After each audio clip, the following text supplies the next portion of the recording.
Before beginning the ceremony, I'd like to call your attention to a few announcements. In the case of a medical or other emergency, there is an ambulance service as well as many safety officials on site. Please ask any staff member to assist. You can identify staff members by their Endicott College name tags or navy blue t-shirts with DiSalvo 7 on the back. Please note that in the case of evacuation, all exits from the field are marked with exit signs. At the end of the ceremony, please proceed toward the nearest exit and meet the academic procession at the Samuel C. Wax Academic Center. At this time, I would like to welcome and introduce Gina Alfano, a member of the Endicott College senior class, to perform the Star-Spangled Banner.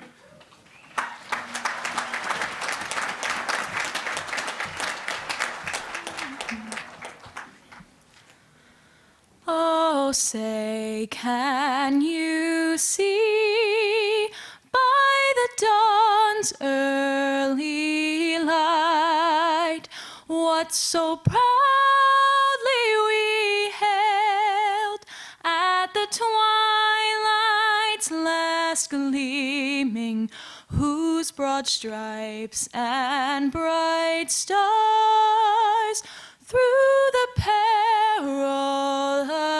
fight o'er the ramparts we watched were so gallantly streaming, and the rockets red clear, the bombs bursting in air, gave proof through the night that our flag was still there.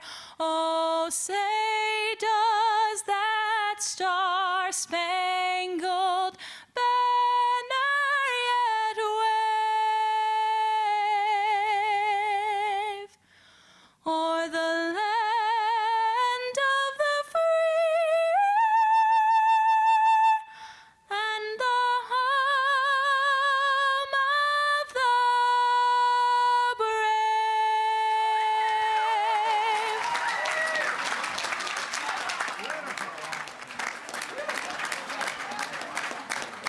Thank you, Gina. Thank you, truly. Please be seated.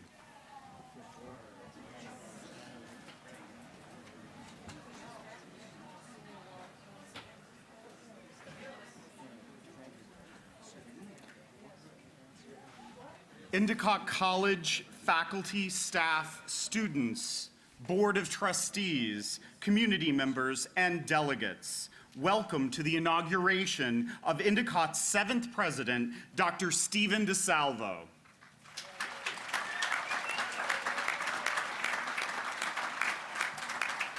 The occasion of an inauguration is momentous at any institution of higher education and is of particular importance at Endicott College, as it is our first inauguration in nearly 33 years. The word inauguration holds many definitions: an act or ceremony of introducing into office, which we are doing today. But the additional definitions hold the most significance here at Endicott College: the beginning or introduction of a system, policy, or period, and a ceremony to mark a beginning.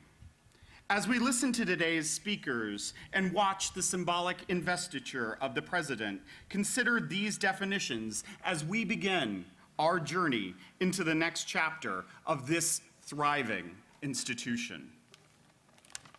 I would now like to introduce those on the platform party. Seated in the back 2 rows are the Endicott College Board of Trustees. In the front row, from my far right to left, is Dr. Mary Jane Weiss, Director, Graduate Program in Autism ABA Studies, and Grand Marshal of our procession this morning. Cameron Molinari, the Van Loan School of Graduate and Professional Studies student. Endicott College 6th President and Interim Provost, Dr. Kathleen Barnes. Reverend Dr. Gail Cantor, Director of Spiritual Life and College Chaplain. Elisa DeGaspe-Bobian, President of the Endicott College Alumni Council. Dr. James Brett, President and CEO of the New England Council. Dr. Harry Dumais, President of Our Lady College of the Elms. Abdurrashid Sao, Endicott College student of the class of 2020. John Shea, parent of a class of 2023 student. Dr. Luke Reynolds, Assistant Professor of Education. Michael Cahill, Mayor of the City of Beverly. The Reverend Father Mark Massa, Director of the Boise Center for Religion and American Public Life at Boston College. Cynthia Merkel, Chair of the Endicott College Board of Trustees. And Dr. Stephen DiSalvo, Endicott College's 7th President.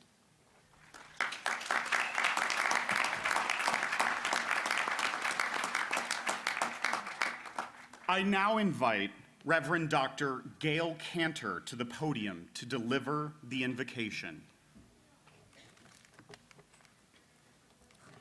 Divine source, creator and sustainer of all that is and all that will be, we invoke your presence with us on this very day. We ask for blessings on all who are gathered here, our honored guests, Dr. DiSalvo's family and friends, distinguished representatives from other academic institutions, our trustees, administrators, staff, and faculty, our alumni, and especially our students. And we ask for a special blessing for Dr. Stephen DiSalvo as he joins the Endicott College community to lead it to the fulfillment of the opportunities ahead. May any challenges he confronts excite his heart and mind. May he be gifted with creativity to help us grow beyond our current limits, and may he and his wife Eileen feel welcomed and at home here. We are grateful for this exceptional college that has been built from the inspiration and aspirations of many. We honor all who have come before to make Endicott College the extraordinary school that it is today. We pray to honor our traditions and history, but not to cling to them. We pray to be inspired to evolve our contribution and lead its expression in the world. We gather today to invoke, to call in the promise that exists in a new beginning. We gather with great expectation to celebrate this occasion filled with a joyful sense of possibility, to usher in this new chapter in the history of Endicott College. The Trappist monk and mystic Thomas Merton said, quote, "You do not need to know precisely what is happening or exactly where it is all going. What you need is to recognize the possibilities and challenges offered by the present moment and to embrace them with courage, faith, and hope." We gather today to invoke courage, faith, and hope for all of us, and especially for Dr. DiSalvo on this day of his inauguration as the 7th President of Endicott College. Amen.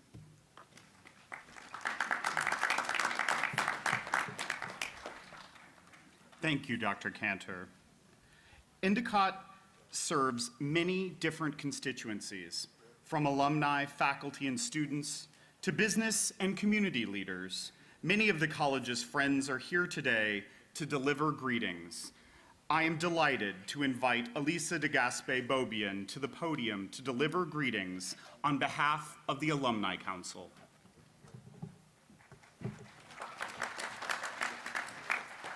Thank you very much. Hello and welcome, Endicott. Today is an historic day for Endicott College as we welcome the 7th president to our community. The word community is used so often and to describe so many groups, but at Endicott, it's not enough just to use the word community. We Gulls need to use a lot of adjectives before and after that word to aptly convey the feeling that Endicott provides.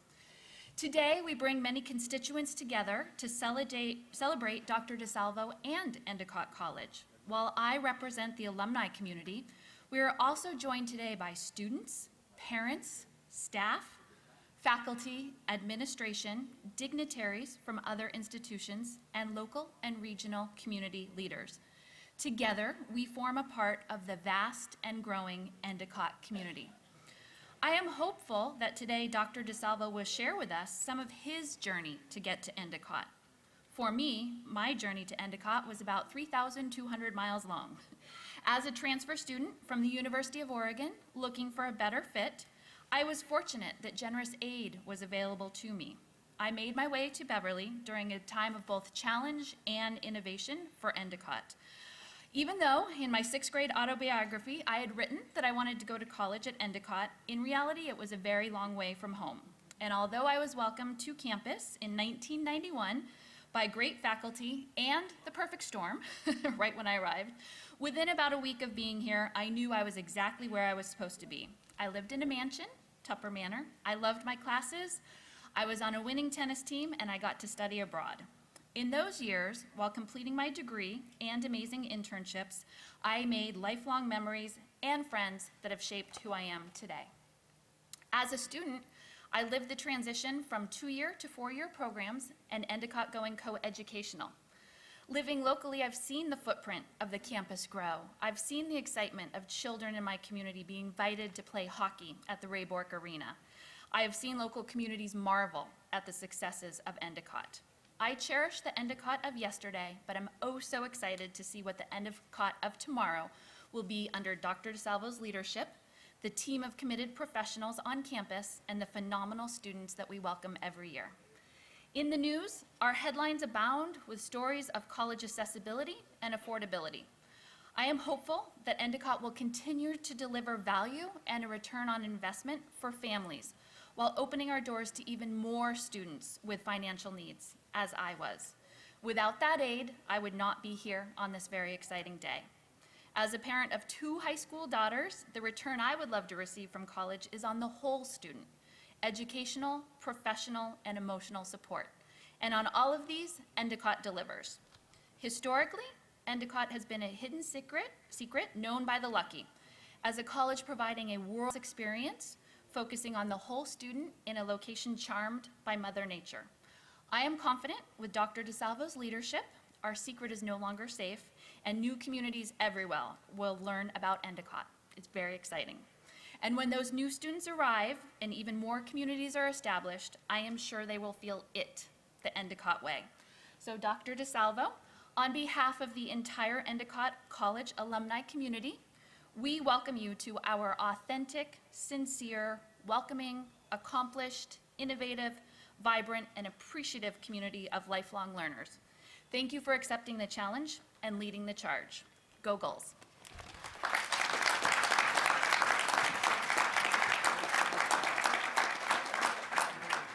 Thank you, Elisa. Dr. James Brett will now offer greetings on behalf of the New England Council. Well, good morning, and thank you, Dr. Threlkeld, for your kind introduction. It's truly an honor and a pleasure to be here with you at Endicott today on this momentous occasion. For those of you who are not familiar with the New England Council, we are a regional business association that works to promote economic growth and a high quality of life here in New England.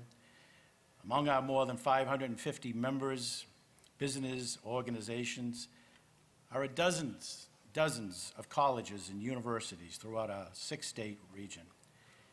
And we are so proud to count Endicott College as one of those members. I first had the pleasure of getting to know your new president, Dr. DiSalvo, in his previous role as the president of St. Anselm's College. As many of you know, St. Anselm's is also a member of the New England Council and home to the New Hampshire Institute of Politics, with whom the New England Council partners to host presidential candidates at our Politics and Egg series in the Granite State. In recognizing the importance of providing a forum for presidential candidates to speak to the business community about critical economic issues as they visit New Hampshire to campaign, Dr. DiSalvo was incredibly supportive of the initiative and helped drive its economic growth and success. But beyond that, I found Dr. DiSalvo to be an incredible campus leader who made his students and their long-term success his top priority by being an active, engaged member of our organization, including joining the board of directors of the council. But he was able to build and nurture relationships with our region's government leaders, as well as leaders in the business community, all of which benefited his school and his students. I will confess, I was at first disappointed when he announced that he was stepping down from his post at St. A's. But so pleased to learn that he was not only staying in New England, but he was taking the helm of another New England Council member, Endicott College. I know that Endicott has a proud history of educating young men and women, and in particular, ensuring that they leave campus with not just a classroom education, but with hands-on experience in the form of the internships that each student is required to complete before graduating. I spend a lot of time meeting with CEOs and other leaders of some of our region's top employers. And I can assure you that they appreciate that commitment to sending off your students truly prepared to contribute to our region's workforce. And Dr. DiSalvo, you have a leader who will continue to build upon Endicott's successes with a strong vision for the college's continued growth. Whether it's ensuring affordability and accessibility to education, or creating an inclusive environment on campus, or expanding the college footprint.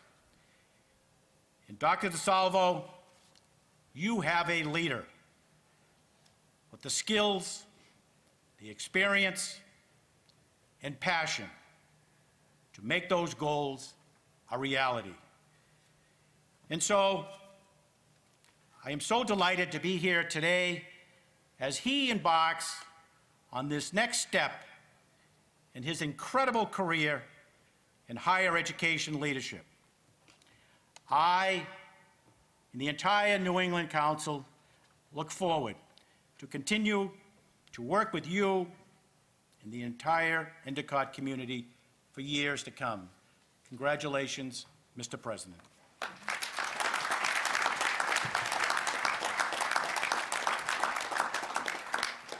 Thank you, Dr. Brett. Dr. Harry Dumais, President at College of Our Lady of the Elms, brings greetings on behalf of other college and university presidents.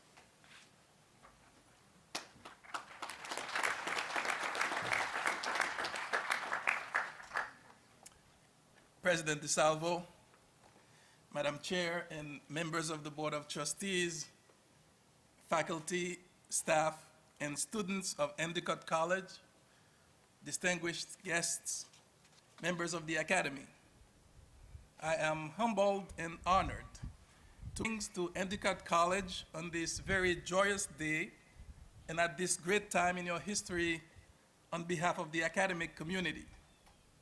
And I'm just delighted to congratulate Dr. Stephen DiSalvo on his inauguration as the 7th president of Endicott College, as someone who has worked with him closely and benefited from his mentorship and friendship. Endicott College is a great institution that has just positioned itself to be even greater with the selection of Dr. DiSalvo as your next leader. From your start with only 38 students in 1939, Endicott College has transformed itself over just a few decades to be a vibrant community of more than 5,000 learners and scholars who are known for a particular brand of education, one which merges a broad-based academic preparation with an emphasis on career readiness through internships. I salute Endicott College on this very important day in your history for your work to advance the ideals of higher education. We are all striving to provide our students an education that is a key to freedom, freedom of the mind as well as economic freedom. For we know that only through education and critical inquiry can they, quote, determine what it means to be human and to live a fully flourishing human life, end quote, as stated by Marquette University professor Connor Kelly. Only through education can their creativity and imagination be unleashed so that they can dream of worlds that were previously unknown or thought unreachable. I commend Endicott College to live up to the ideal of higher education that is, to quote Andrew Del Blanco, quote, a rehearsal space for democracy, a place where students learn to speak and listen with civility to peers whose perspective on the world differs from their own, end quote. Most importantly, I congratulate Endicott College on the selection of DiSalvo as your 7th president. I can attest to the fact that you could not have made a better choice. Dr. Stephen DiSalvo brings 3 characteristics to Endicott College that make him a unique fit for the institution at this moment in time. The first characteristic is his focus on students. I remember Steve DiSalvo's very first cabinet meeting at St. Anselm College. He indicated that the key question for him in every decision will be, does this action or decision improve the student's experience? This focus on students extends to all students, especially those less privileged. As you may know, Dr. DiSalvo is a leading voice on the national discourse on access and affordability, aspects that are particularly important to me. The second characteristic that Steve DiSalvo brings to Endicott that will serve the institution well is his transparent and level-headed leadership. Dr. DiSalvo is an experienced higher education leader. In our turbulent times for private higher education in Massachusetts, you have selected a president who will be able to focus on true long-term objectives for the institution. One of Dr. DiSalvo's favorite saying, and members of the cabinet, you might want to take note, is that bad news does not get better with time. This speaks to a level of openness and transparency that prompt all who work with him to face challenges heads-on and act proactively and decisively. The third very important characteristic that Dr. DiSalvo brings to Endicott College is that he is a human resources leader. In other words, he's a people person. He believes in his direct reports' ability and gives them latitude to bring new ideas to the table while supporting and coaching them along the way. Succession planning is important to him. As a result, he looks to grow people within the organization. I had been working with Steve for a couple of years, and we had a great working relationship. We were working on the campaign, building the student center. Things were good. In one of our meetings, he asked me whether I ever considered the presidency. Part of me thought, what did I do? Is he trying to get rid of me? Steve encouraged me to attend the Council of Independent Colleges Presidential Vocation Discernment Seminar, and as they say, the rest is history. There are many more characteristics than these 3. Yes, Steve is a prolific fundraiser. Yes, he has a knack for beautifying campuses, as though you guys needed it. I mean, we're all envious of your seaside campus. And yes, enrollment increased tremendously under his leadership at St. Anselm College. But I will finish with a story that speaks well of Steve's patience and willingness to forgive. This is a story that we took to Haiti. We were going to visit a school of nursing in a town called Léogâne, which should have been about 45 minutes from Port-au-Prince, the capital city where we were staying, but it ended up taking us about 3 hours to get there in bumper-to-bumper traffic and people everywhere. There was a particularly dangerous intersection with car coming from all directions and no traffic light. I thought for sure that we were going to hit the car next to us or that they were going to drive right into us. We're sitting in the air-conditioned car and I'm sweating bullets because in addition to Steve, we also have a very prominent trustee with us, and they're both looking to me to provide a rational explanation for the chaos surrounding us. And I had nothing. We must have been in that intersection for the longest 30 minutes of my life. Eventually, we made it to the school and back safe and sound in one piece, to my great relief.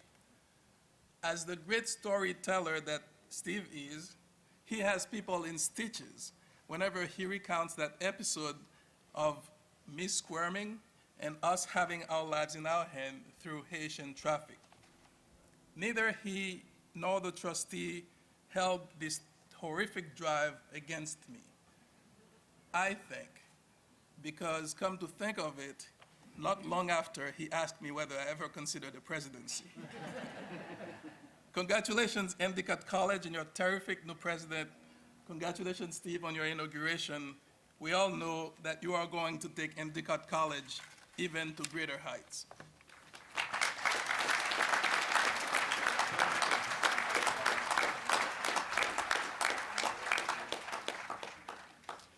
Thank you.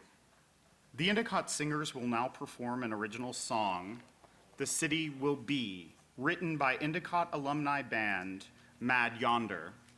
The Endicott Singers are directed by Professor Rebecca Keneally, Chair of Endicott College's Department of Performing Arts.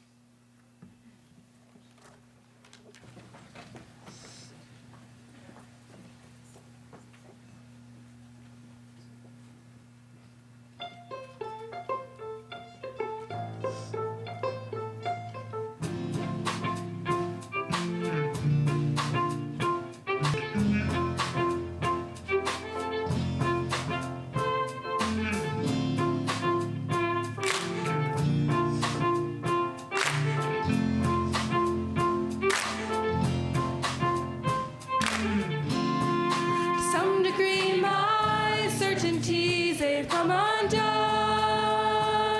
Now where will you run? If you had asked 3 years ago, I would have said quite far from home. If you uproot, you won't grow. If you uproot, you won't grow. Now I know it's all right, yeah, it's all right if we rise up slowly to a new height. Here we go. I pray this city will be good to us. It's all on track. Let the noise roll like thunder right off your back. All these plans you've made may still come true. You don't have to race. You got time to act your age. So take a breath and let the seeds you sown these many nights bloom. Not about to race. Let loose and take the stage. Do your best to make this place your home. Make this place our home. You can build a fortress. Torture yourself to the gorgeous morning. Ponder all thoughts in context. Rock to the conscience or cover the plot. You got the old city watching us. Chalk it up and move it with the confidence. Exploration operative. The constant monster wants you to stay and rock with it. You can live without fear of consequence. And so it goes, rising up. Another lonely road, gotta swim through the suburbs, then you fight through the forest. Trust it will be the one to do it for us. Never know when you don't approach. How many ways can we mess with fate? Real life, but it's all for show.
loose and take the stage.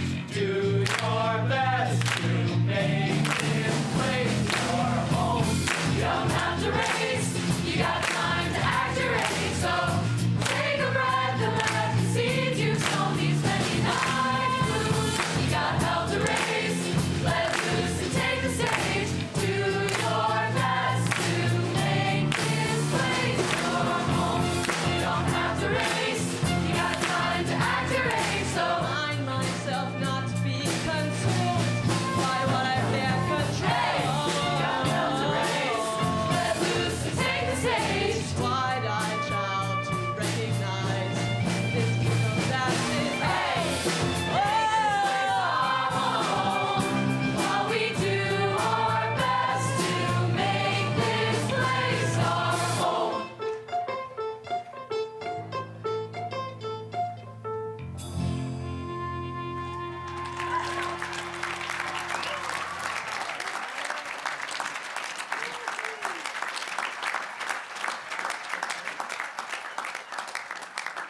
Thank you, Endicott singers and Professor Keneally. Abdurrashid Sao, member of the senior class of 2020, will now deliver greetings on behalf of the student body.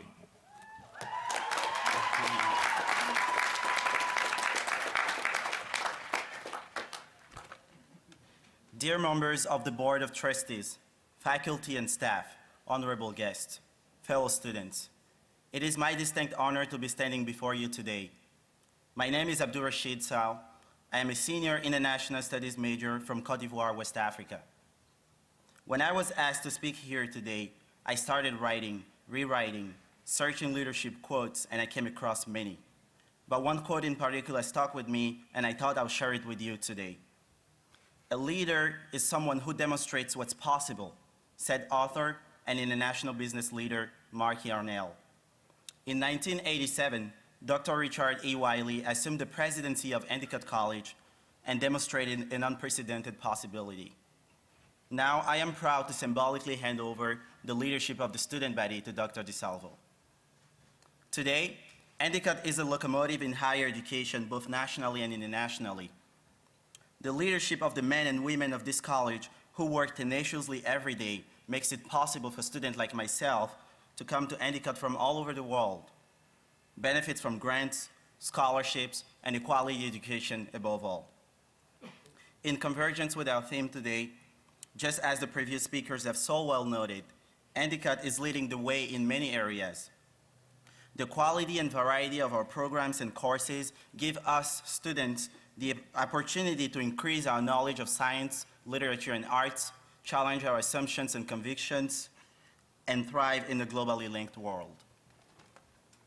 The size of our campus, the dedication of our faculty and staff, and the plethora of clubs and organizations we have make every single one of us feel at home as we strive for diversity and cultural understanding. Our internship program, Endicott's Forte, or Endicott's secret weapon, as some refer to it, is a unique opportunity for every student, regardless of their major, to experience and explore different career possibilities. It sets Endicott apart from its peer institutions, prepares our students to thrive in the professional world, and leads to direct employment or acceptance to graduate school programs after the attainment of our degrees.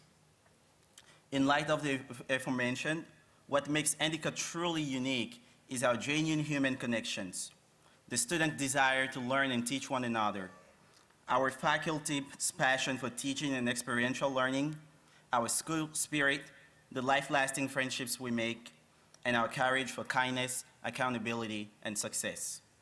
That said, Dr. DiSalvo, if you'd allow me, I'd like to give you some advice on behalf of the student body. As you take the gown of leadership on this new journey, wear it proudly. When you walk around on campus, down the halls, attend student-led activities, and interact with our wonderful faculty, we hope that you feel at home, for this is your nest as much as it is ours. We hope that you lead us with patience, guide us with the truth, teach us with love, and push us to do more. For as John Quincy Adams said, if your actions inspire others to dream more, learn more, do more, and become more, you are a leader. We hope that you show us all the possibilities that are out there. We hope that you inspire us to become dreamers, lifelong learners, and above all, true leaders. We're lucky and grateful to have you as president, and we wish you the best of luck. Ladies and gentlemen, please join me in welcoming Endicott College's new president, Dr. Stephen R. DiSalvo.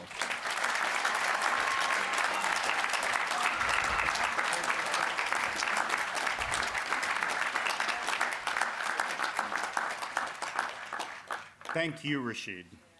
John Shea, member of the Endicott College Parents Council and father of a class of 2023 student, will now offer greetings on behalf of Parents Council. Thank you. Thank you, thank you, thank you, Rashid. Oh my God, man, hard act to follow. President DiSalvo, Vice President Vigoron, members of the board who are sitting here behind me, administration, faculty, friends, honored guests. I still can't get that song out of my mind. I want them to do an encore of that, you know. That was beautiful, okay? If that's an example of the creative activity on this campus, you're lucky. Well, I know that already. Look, they painted the trees yellow to give us a touch of fall. They have an eye for detail. I mean, how about the Campbell Highlanders who played the marching bagpipes and drums when we came in? I'm still tapping my feet to that. I want their soundtrack. I want them to come home with me. I'm honored today to speak as the father of a student and to represent the other mothers and fathers of students here at Endicott. I'm hoping that my remarks reflect some of the feelings of my wife, Melissa, who's still driving madly from Cape Cod to get here on time. Look, to choose the right college from the thousands in the world is tricky business. It's like finding a good marriage. It takes a lot of luck, and you gotta keep looking. Bobby Kennedy said, "Only those who dare fail greatly can ever hope to achieve greatly." And choosing the right college takes bravery. You have to dare to decide.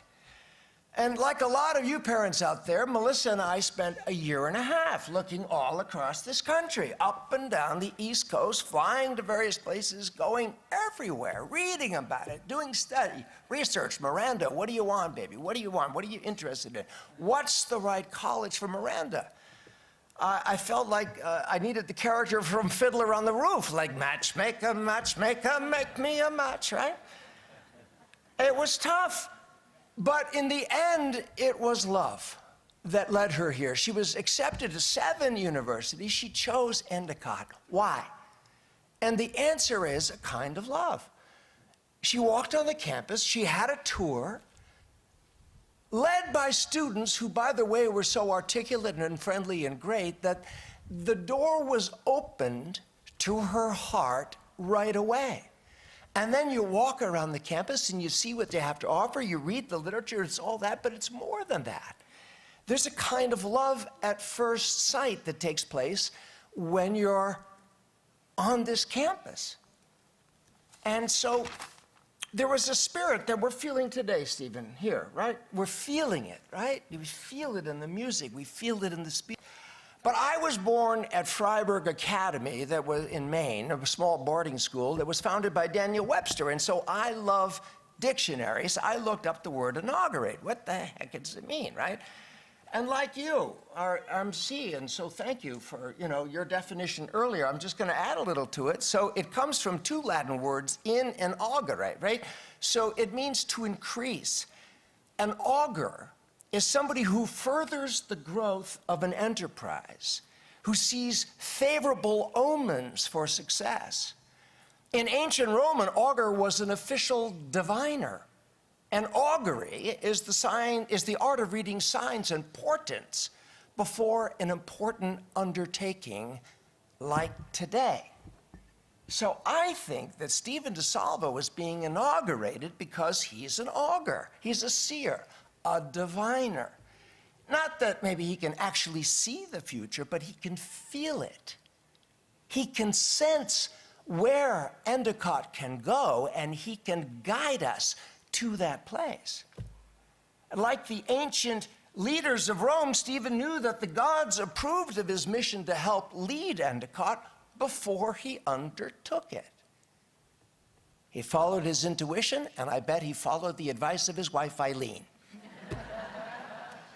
Daniel Webster also says to inaugurate is to consecrate. To consecrate, to invest. And so today we thank Stephen DiSalvo and Eileen for the most holy investment that a person can make, the dedication of your life, of your time on earth, of your passion to make a place better, to keep it healthy, to foster dreams, to inspire, to create a place where others can create. So what is Endicott? I mean, what are the men and women like Stephen DiSalvo and the other administrators like? Okay, I think they're like shipbuilders. Shipbuilders, like the generations before them that worked on these very same shores of Beverly. They're shipwrights. But here at Endicott, they're building sturdy students using time-tested methods who, after years of hard work and testing, are ready to be launched into the seas of life and navigate this great globe. This year, this school will launch 1,000 students from here, sons and daughters sailing into the future, navigating the globe. Daniel Webster also says that to inaugurate is to further the growth of something with a mystic sense of purpose. Stephen DiSalvo has that purpose. I've heard him speak. So have you.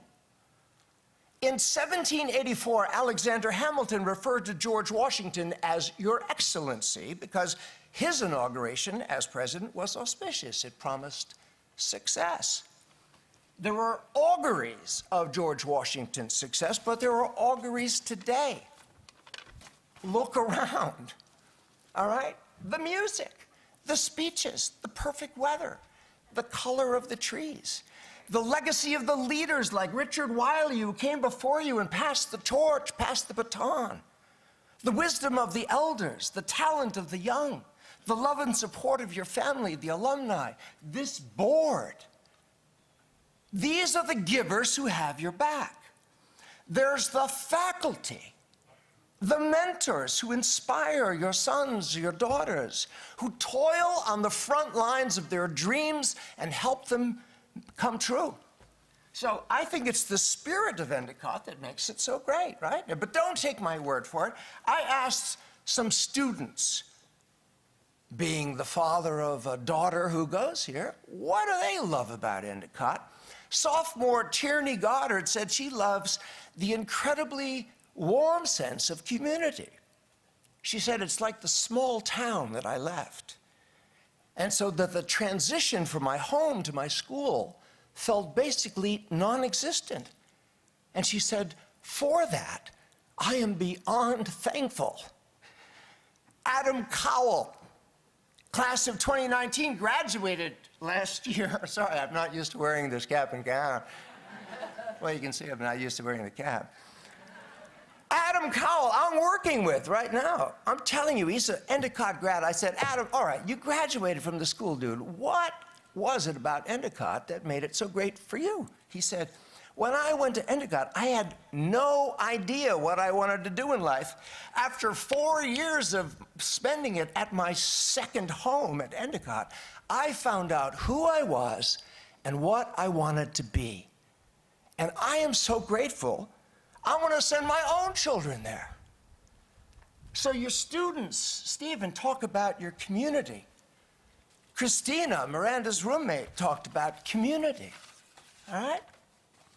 Now, it's only been a few weeks, but I did ask my daughter Miranda if she's happy here. And she said, Dad, it's so great making new friends and meeting so many people. I don't have to see the same old faces like I used to at home. And I say, Miranda, who was named after the character in Shakespeare's last play, The Tempest, Miranda, that Miranda in the play said, "O brave new world that hath such people in it." And I say, yes, Miranda, it's the people, the people gathered here today, all around you, this is your new family. So in summation, I hope I speak for all the parents here when I say to Stephen and the entire community at Endicott, thank you, bless you, and may we all dare to succeed to fulfill the great Endicott dream, to build a great school by the sea, a safe harbor where our sons and daughters will soon sail around the world, ready, willing, and able to make this great globe, like they sang a few minutes ago, their new home. Thank you.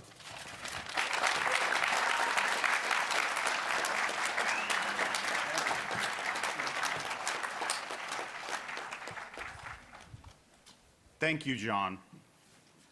Many delegates from other colleges and universities could not be with us today. I'd like to take a moment to read to you 2 letters received congratulating Dr. DiSalvo. Dear Steve, peace of Christ. The whole Fordham community joins me in congratulating you and praying for you as you take over the leadership at Endicott. May God our Lord strengthen you in all you do. Prayers and blessings, Father Joseph McShane, President of Fordham University. As your program notes, Dr. DiSalvo completed his undergraduate, graduate, and doctoral coursework at Fordham University. Next, from an elected official, Dear Stephen, congratulations on your inauguration as Endicott College's 7th president. I'm grateful for your continued advocacy to strengthen higher education, and I look forward to the impact your leadership will have on it. Our students are lucky to have you. We need people like you to invest in our young people and make sure they have a chance at a quality, affordable education. We're in this fight together. Sincerely, Elizabeth Warren, United States Senator.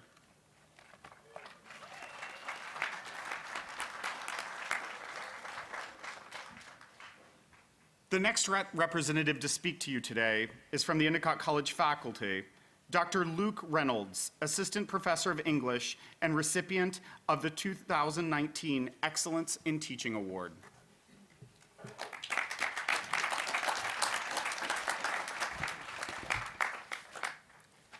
Endicott College Board of Trustees, alumni, faculty, students, guests, and President Stephen DiSalvo. It is with joy that I stand here on behalf of the faculty to celebrate you as the new leader of this vibrant community. And today, we celebrate all that Endicott College represents: connection, contemplation, action, and possibility. But almost 20 years ago, when I started my own teaching career at a public high school not all that far from here, the word possibility was the farthest thing from my head and heart. Instead, the work of trying to excite more than 100 teenagers about the poetry of Mary Oliver and Langston Hughes or the wit and wisdom of Mark Twain felt nearly impossible. Driving home from a full day giving all the passion I possessed, I dreaded the 100 essays in my satchel, crying out to me in taunting jeers, "You no longer have a life. You will be up all night grading us, and then you won't have any time to plan a riveting lesson for tomorrow, let alone a passable one." On the really hard days, I would dream of cornfields. I figured the corn stalks would never talk back. They would not refuse or refute my pleas for engagement, vocabulary word usage, or simply to be still and pay attention. Or I thought of being a monk. The silence, the peace, the deep serenity beside which I could softly sidle rather than cry in the tiny faculty bathroom before teaching my next class, for which I felt completely unprepared. This was my start in the field of education. And it was no surprise when, years later, I discovered the finding from researcher Richard Ingersoll that approximately 50% of all public school teachers in America quit within their first 3 years on the job. 50%.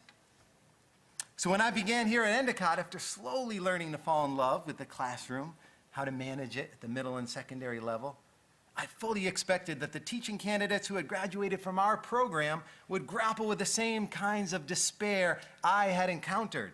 They too would consider cornfields and convents, right?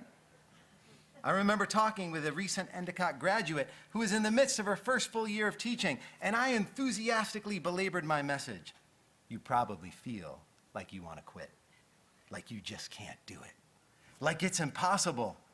Well, came her reply, and then 5 beautiful, powerful words that have come to define for me what Endicott is all about. It's hard, but I'm okay. It's hard, but I'm okay. This profound statement embodies Endicott's work in the world to create a place where both theory and practice can come together to prepare students to face a challenging world and to know that they're okay. They have what it takes to meet that challenge. In our classrooms and in our lives, contemplation without action often turns to paralysis. But action without contemplation devolves into an incubator for ignorance. The mission of Endicott is to combine action and contemplation. In our classrooms and internships, we long for students to balance both of these because the world desperately needs both. Poet Robert Frost once wrote that his definition of poetry was words that become deeds. Education, too, is all about words that become deeds. About finding ways to make the ideas and connections of the classroom become the avenues and applications outside those walls. I am grateful to teach at a place and in a space where this kind of possibility is not only practiced, but deeply encouraged. I no longer daydream of cornfields. Instead, I now consider gulls. And I'm lucky enough to see all around me gulls who fly far and close, who are examples of the beautiful synthesis of contemplation and action, of theory and practice. The world is not easy, and no job is. But at Endicott, we aim to create ways to help our community face those challenges and make a difference in the world through them. It is hard. That can't be changed. But it's going to be okay. That's the Endicott way.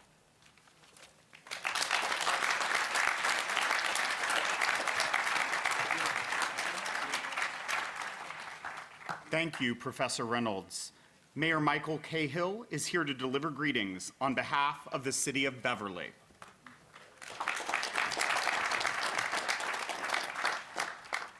Wow, Dr. DiSalvo, you picked the right college.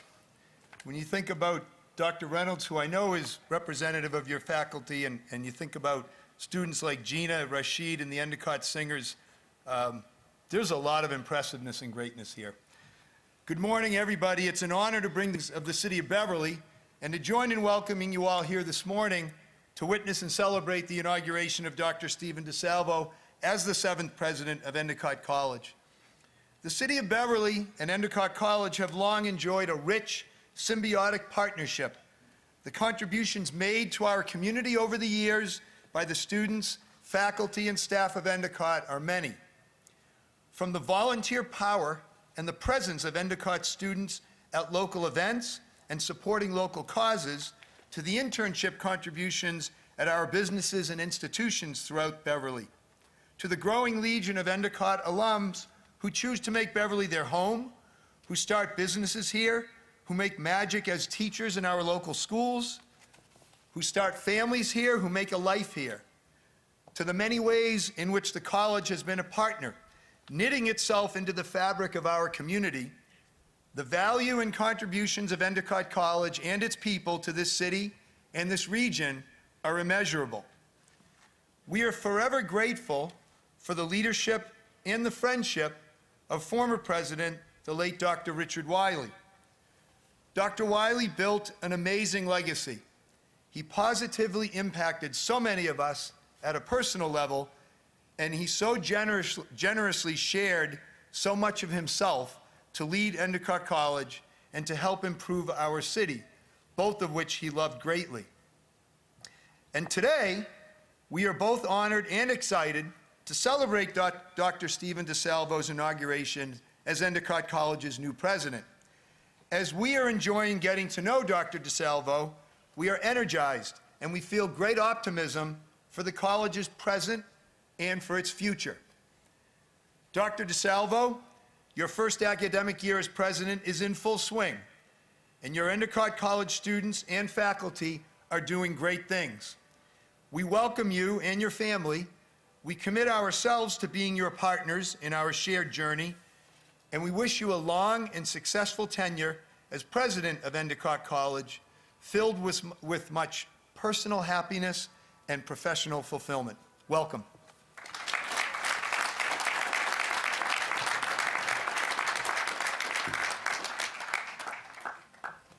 Thank you, Mayor. Cynthia Merkel, President and CEO of Union Savings Bank, Chair of the Endicott College Board of Trustees, and alumna of Endicott College, class of 1977, will now come to the podium to deliver remarks on behalf of the Board of Trustees and to begin the investiture. Thank you. Good morning, everyone. On behalf of the Board of Trustees, it is my pleasure to welcome you this morning to the Endicott community and the celebration of Dr. DiSalvo's inauguration as our 7th president. I have the distinct honor of serving as the chairman of the board. I am the first graduate of Endicott to do so, and therefore I believe I'm well suited to share some insight on the remarkable story of this community. We've come a long way since our founding in 1939 as a 2-year junior women's college, graduating 20 individuals in 1941. Shortly thereafter, we were approved by the Commonwealth for the granting of associate's degrees, followed by our accreditation by NEASC in 1952. In 1975, the college dropped junior from its name.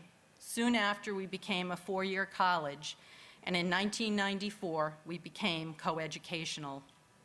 Our School of Professional Studies and our overseas study programs soon followed, as did the opening of our Boston campus. And in 2016, we awarded our first doctoral degrees. My arrival on campus was shortly after we dropped junior from the name. We were Endicott College, still a 2-year women's school. I came to the North Shore campus to major in ceramics. It was a place that one could explore new things, acquire academic disciplines, complete internships, and be a part of a community. Many know my story, and for those who do not, well, I do not make my living in the arts today. Instead, I'm the president and CEO of one of the largest independent banks in Connecticut. You see, anything is possible with an Endicott education. Along its 80-year journey, the college has faced many challenges: budgetary, an aging infrastructure, shrinking enrollment, not even an endowment to speak of. Many would say these were obstacles that could preclude our success, but through hard work and the support of the Endicott community, each challenge was met head-on. And just look at Endicott today. So that is the timeline of our story. It is almost a magical tale on how this college was transformed through our past leadership, and we are grateful to each and every one of them. But now we move forward to a new chapter. As many of you know, we started our search after Dr. Wiley passed away in 2018. We were very fortunate to have Dr. Katie Bonds serve as our interim, and it allowed us to take the time to find the right person to lead this college into the next chapter. I would be remiss today if I did not recognize Trustee Sandy Santon for leading the search committee.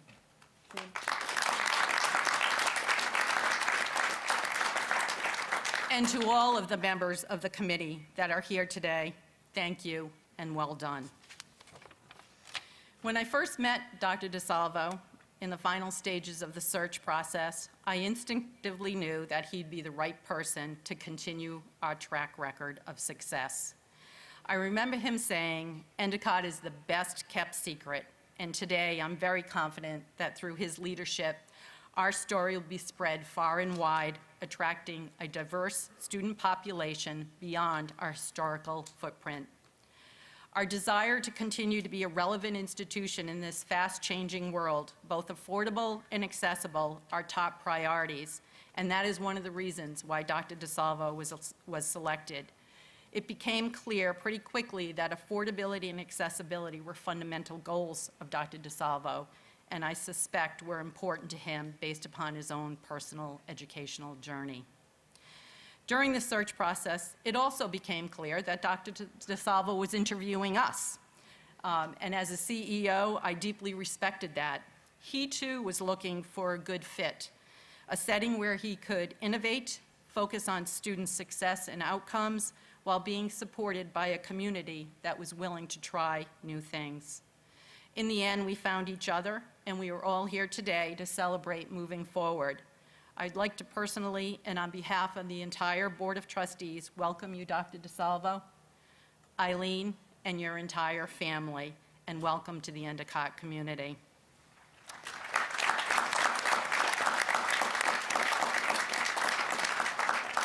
In closing, I'd like to read a segment of our mission statement. The college fosters a spirit of excellence by creating a challenging yet supportive and inclusive environment in which students are encouraged to take intellectual risks, pursue scholarly and creative interests, contribute to the community, and to explore diverse career paths. I am confident with our new leadership, we will continue to deliver on this mission, and I thank you all, and thank you, Endicott.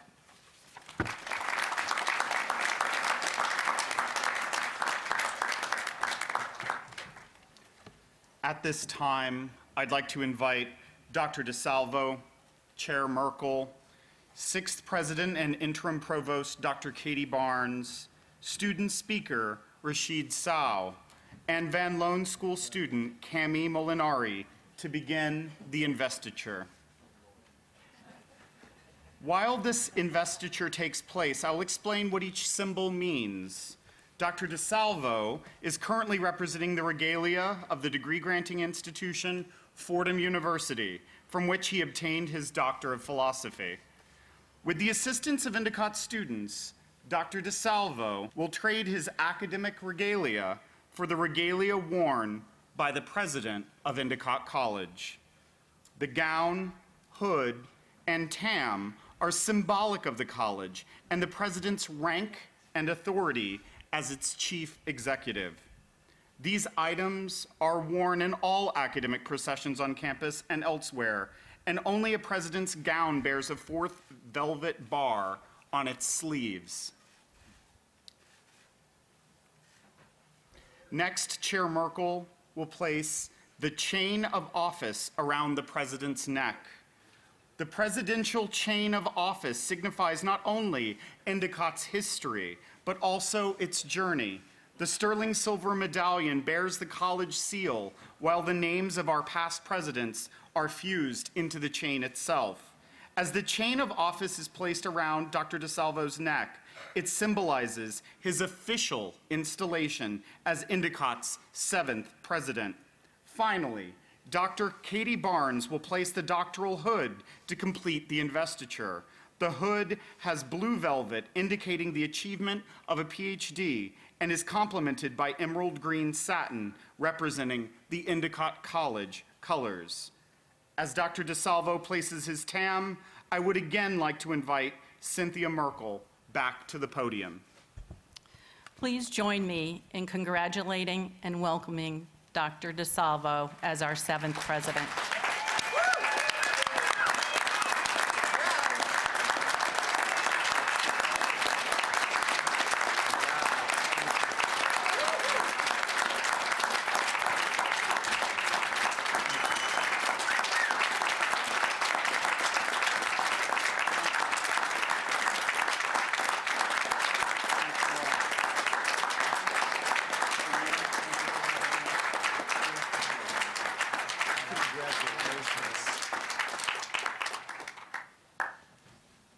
It's a great day to be a gull.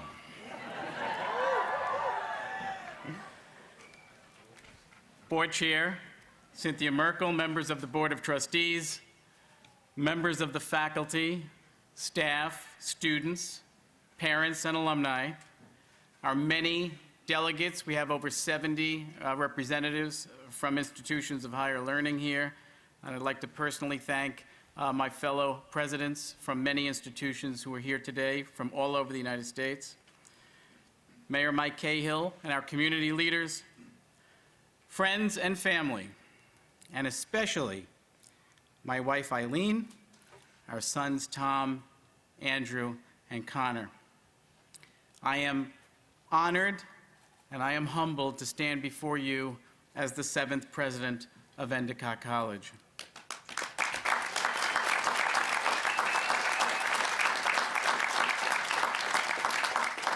And I am extremely grateful to the Board of Trustees for placing their trust in me to lead this great institution of higher learning.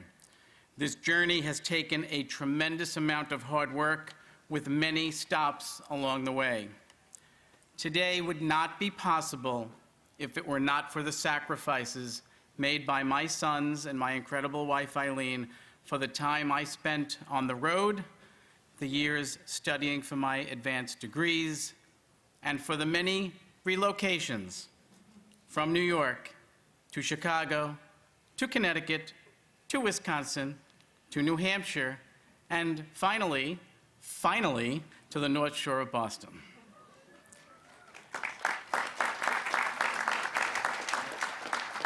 And as parents, we often speak of the sacrifices we make for our children, but we should not underestimate the sacrifices our children make for us. Words cannot express my love and gratitude to each of you for helping to make my dreams, this dream, come true. I love you all.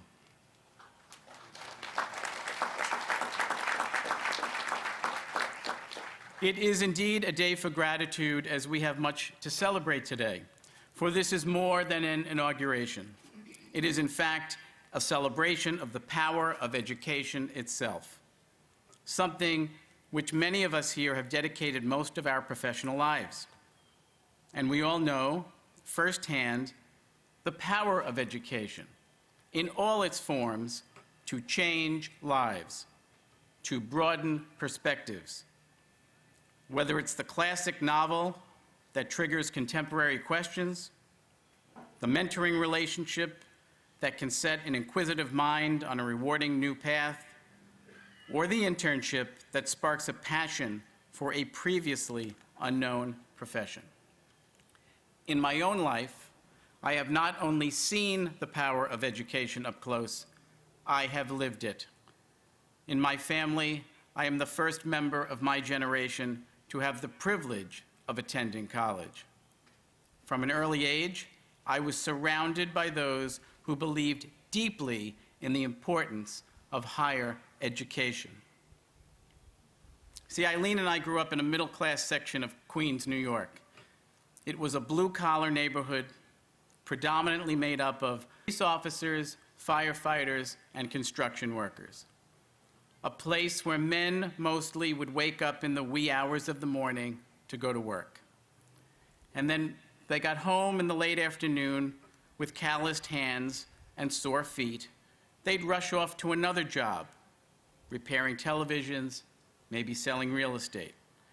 They did all the work around the house, spending little on themselves, and becoming fathers to a host of young people in the neighborhood. The moms worked just as hard. Most were homemakers who ran the house, chaperoned school trips, and were den mothers for the Cub Scouts. They wanted nothing more for their children than to have the benefit and the opportunity of a quality education. In order to make tuition payments, they might find a job working in an airport gift shop or managing catering operations for local sports teams, staying deep into the night to prepare for the next day's event. Yet they still made time to serve as their home's chief operating officer, really the glue that held these families together. Now, that's not the story of just a typical family in the 1970s. It's the story of my family, of my own parents, who worked all of those jobs and more so that my sister and I could have the opportunity they had never had to attend college. They dreamed, and they worked towards that dream. Because my parents had tremendous faith in the power of education and what they thought it could do, and they were right. Their hard work ensured that their son could go on to receive a college education, attain a master's degree, earn a doctorate, and stand before you as a college president. So I would like to thank them here publicly for their vision, their sacrifice, and teamwork. And speaking of teamwork, it is fitting to honor the best team I've ever known today, as next month, my parents, Arlene and Sal DiSalvo, sitting right here in the front row, will celebrate their 60th wedding anniversary.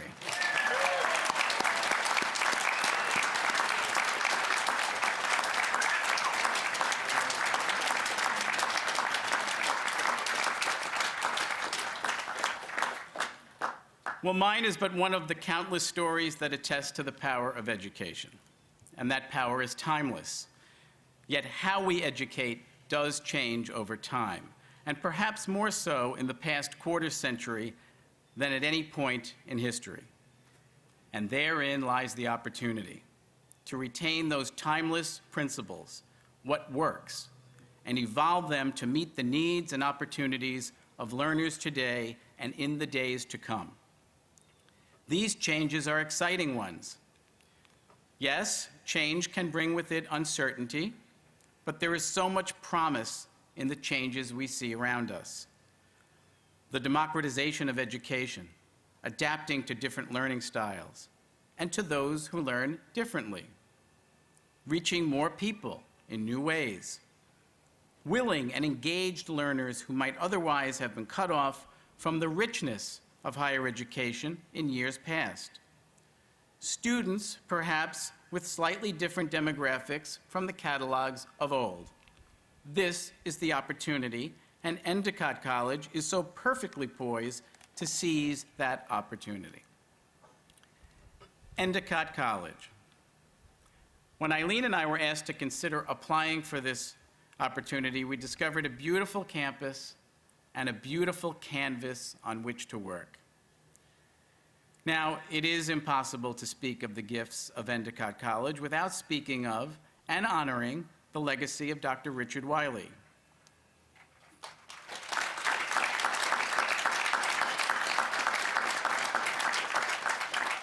From the very beginning of his presidency, Dr. Wiley had the vision to see far beyond merely what was and instead imagining what Endicott could be. Coupled with that vision was courage.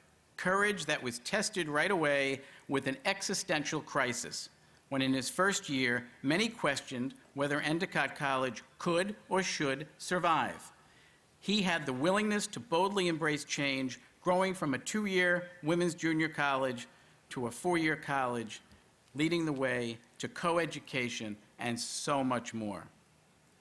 For over 3 decades, Dr. Wiley's passion and vision for Endicott were both its compass and its rocket fuel. Many people have told me they are big shoes to fill, which is all the more challenging because I only wear a size 8.5. But honestly, I don't intend to fill them. What we can do is honor his legacy and the evolving Endicott story by building upon this magnificent foundation and the cornerstone that was set in place. As many of you may know, there is a scholarship which awards financial aid to students in Doc's name. 2 recipients of the Wiley Scholarship are with us today, both from the class of 2020, Julie Champigny and Ashley Palmer. I'd ask them to stand and be recognized.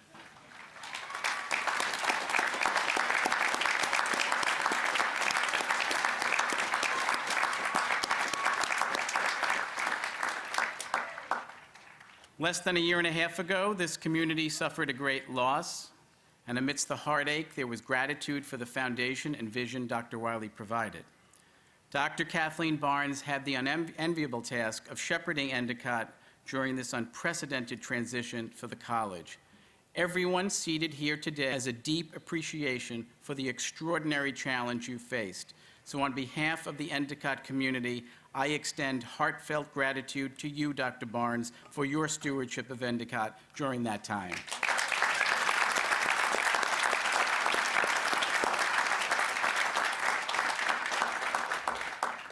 So what exactly is the role of a college president? When I first became a college president a decade ago, My 3 sons, who were in their early teens, would say, "Dad, what do you do all day?" As many of you know, one of the gifts of having children is that they deliver to you, unprompted, little doses of humility on a daily basis.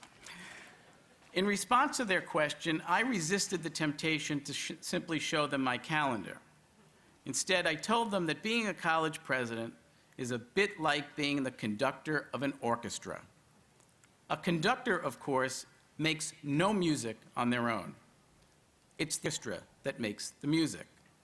It is the conductor's job to meld the individual parts into a greater whole. Just as the orchestra has its sections, we have our various departments. I will leave it to the faculty and staff to determine who gets to be the woodwinds, the strings, and the percussion.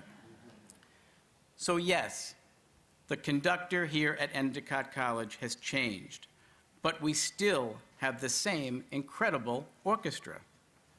Our faculty and staff will continue to perform together in the great symphony that is higher education at Endicott. Our repertoire will consist of the familiar as well as the new. We will not abandon the masterworks that have created Endicott College. But together, we will perform new pieces, engaging new audiences, while remaining connected to our longtime fans, our alumni, parents, friends, and benefactors. What exactly will that look like in today's world?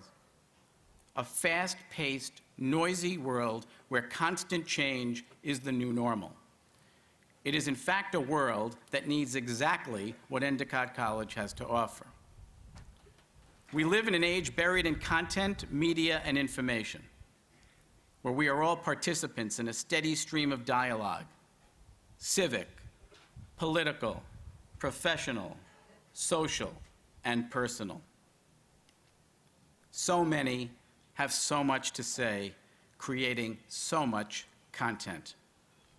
But what informs that content? What should inform that content?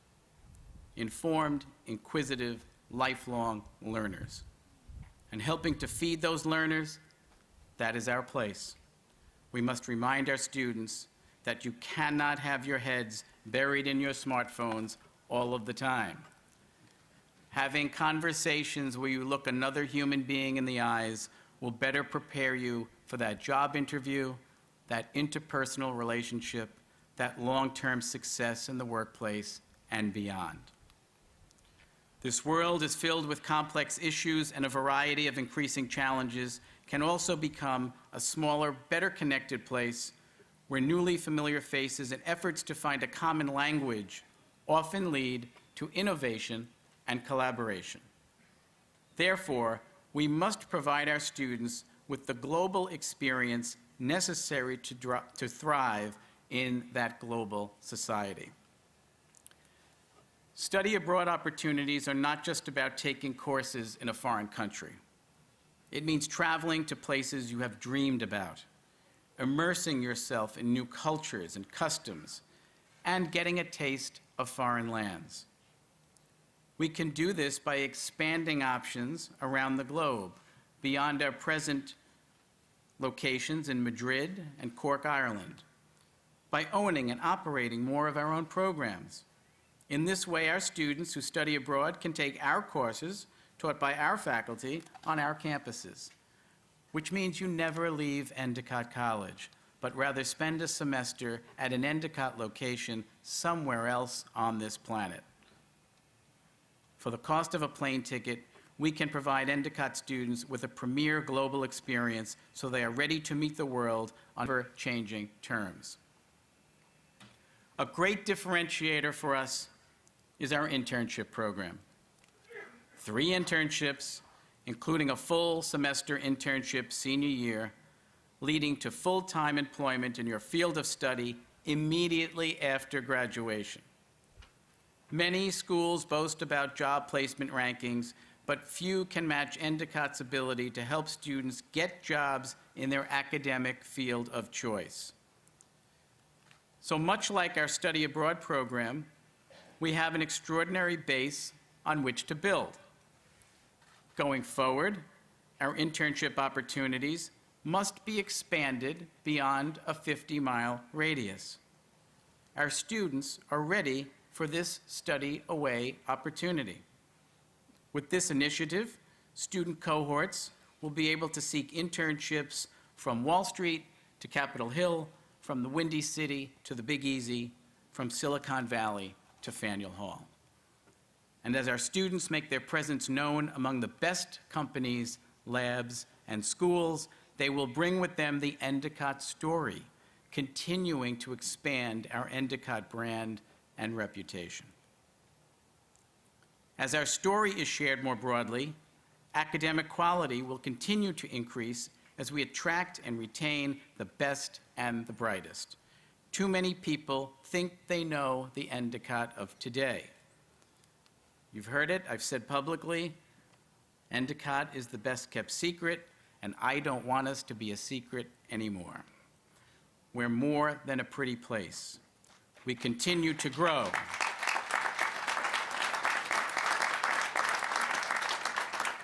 We continue to grow and transform, and all of us can work together to tell our story. The small place people once knew has grown into a complex institution with 9 schools, 2,900 undergraduates, and nearly 2,000 graduate students. The 4 buildings that existed in 1939 are now surrounded by a 235-acre campus landscape that boasts 56 buildings, including 3 magnificent seaside estates, high-quality athletic facilities, and a prominent location in downtown Boston, just 1 block from the Boston Commons. Yes, we have quite a story to tell the world, and we will do just that. Our light will no longer remain under a bushel basket. It will shine brightly for all to see. Our story will continue to evolve. We will embark on a bold initiative whereby living and learning become integrated through programs designed for affinity groups. It is an incredible way to learn. Students in thematic housing can choose to build a community that enhances what they are learning in the classroom. Living, learning communities will connect our faculty to our students outside of the classroom to learn not just about the academic discipline, but about life in general, a rich learning environment. And we will connect our Boston location to our beautiful Beverly campus, thereby presenting students the opportunity to explore cultural events, attend sporting events, and serve the greater Boston community. Indeed, the best of both worlds.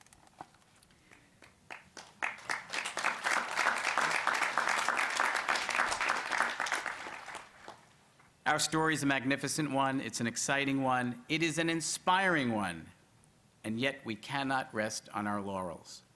I've sensed this spirit in my conversations with our students. I've asked students over the past 3 months, if you could change one thing, money weren't an object, what would it be? For many, there was a growing sense that we need a state-of-the-art nursing and healthcare facility to keep pace with our competitors. In the nice problem to have department, as an endorsement of our growing strength, we need more residence halls to meet the demands of our growing population. And yes, I have heard we need more parking.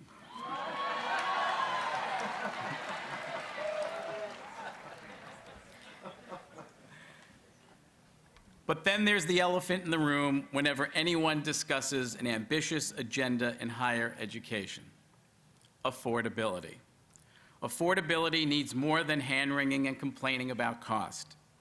Someone needs to do something about it, to go beyond the philosophical discussions which, though important, are not helpful to those planning to pay their tuition in the near term. We must grow wisely, always mindful that we maintain our place as an industry leader by keeping our price point low and with it our discount rate below 40%. To my colleagues at other institutions, just want to make sure you heard that, below 40%. We will lead the way on the topic of college affordability.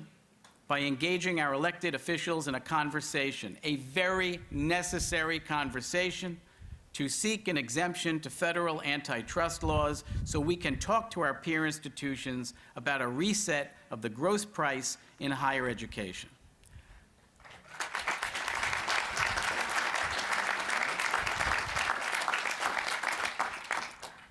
College debt forgiveness is merely a short-term approach to a systemic problem. Instead, we should act on instituting income-contingent loan repayments so students can afford to pay back their loans and still have some disposable income to save for a car or a home or to simply build a life. And loan repayments should not be a burden on those who choose to enter the service sector. Let us not forget, it is the nurses who care for us and the teachers who educate us. I can tell you that without either of them, I would not be standing in front of you today.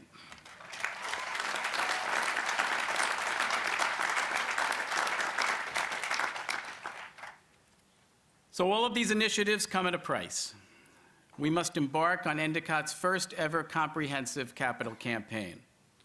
Such a campaign is a challenge and an opportunity to launch a new chapter in the history of Endicott College. We must raise funds for new programs and centers, for campus beautification projects, for student scholarships, and to grow our endowment. For it is the investments on the endowment that produce interest income used for financial aid packages. The larger your endowment, the more competitive we can be in attracting even more quality students to attend this great institution.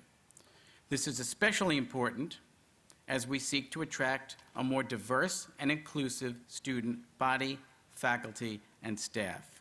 I'm sure that many of you share my belief that the college campus should be reflective of the world in which we live.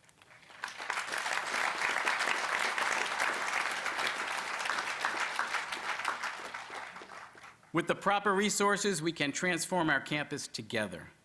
The good news is Endicott is clearly a very worthy investment, and I'm confident that together we can make a strong case to those who seek to be the change they wish to see in the world. So we will be engaging in conversations with our trustees, our donors, our parents, and our alumni, with the firm belief that together we can transform this institution even further, that our passion for Endicott will continue to be contagious. We will rely on broad-based participation because making a gift is just as important as the size of the gift. And I know we will succeed in this important endeavor because where there's a will, we want to be in it.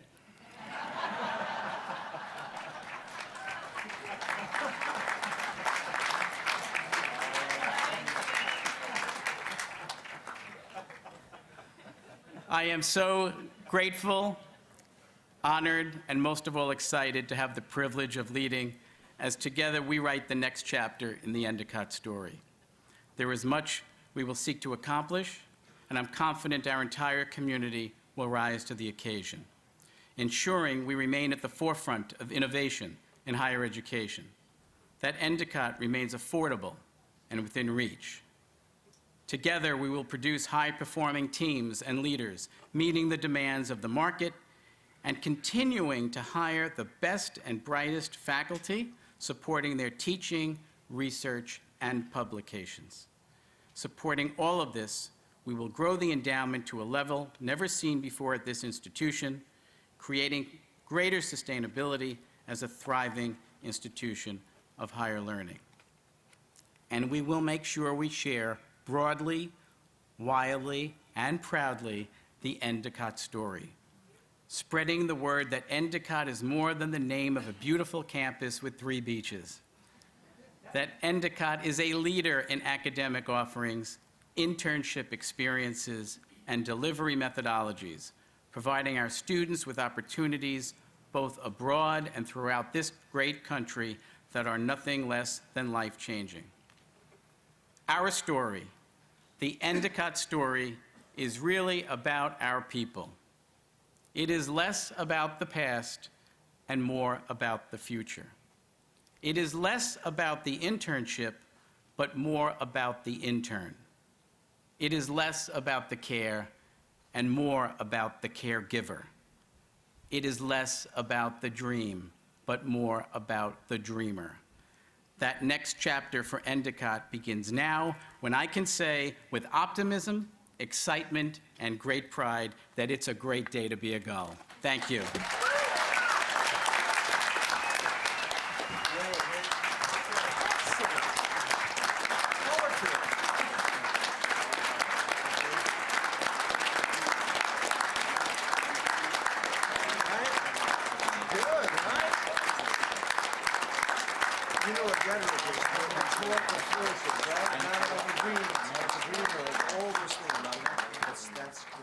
Thank you, President DiSalvo. The Reverend Father Mark Massa will now lead the benediction. I ask all of you to join me in praying for a blessing. O God, from whom all blessings flow, and with whom we start on a new journey today, make us a grateful community and cause us to remember and never to forget your mercies which have been with us from the beginning. In this moment of high hopes and great expectations, fix our steps so that we do not stagger at the uneven motions of our world. Grant to this the blessing of a useful, hopeful future where there is no greatness without goodness, no vision without virtue, and where steady is made perfect in service. We call down your blessing upon all of us here, but especially on Steve, who begins the exciting but demanding task of building a learning community dedicated to both excellence and inclusion, a learning community dedicated to both careful listening and timely action, a community dedicated to both relevance and enduring values. And now, God of all good beginnings, we ask your blessings on the journey that we begin this morning. And let everyone here say amen. Amen. Thank you, Father. Friends and colleagues, thank you for attending today's historic ceremony on the campus of Endicott College. Before we depart, I'd like to ask all guests to remain standing until the recessional has exited the field. Guests can either proceed to the Great Seal along the parking garage side of the Samuel C. Wax Academic Center for photos and to greet the faculty and delegates. Guests of those in the recession can meet their parties at the Great Seal or outside of the Post Center. Golf carts are available for transportation around campus to the left at Field Gate D. Thank you again. May the recessional begin.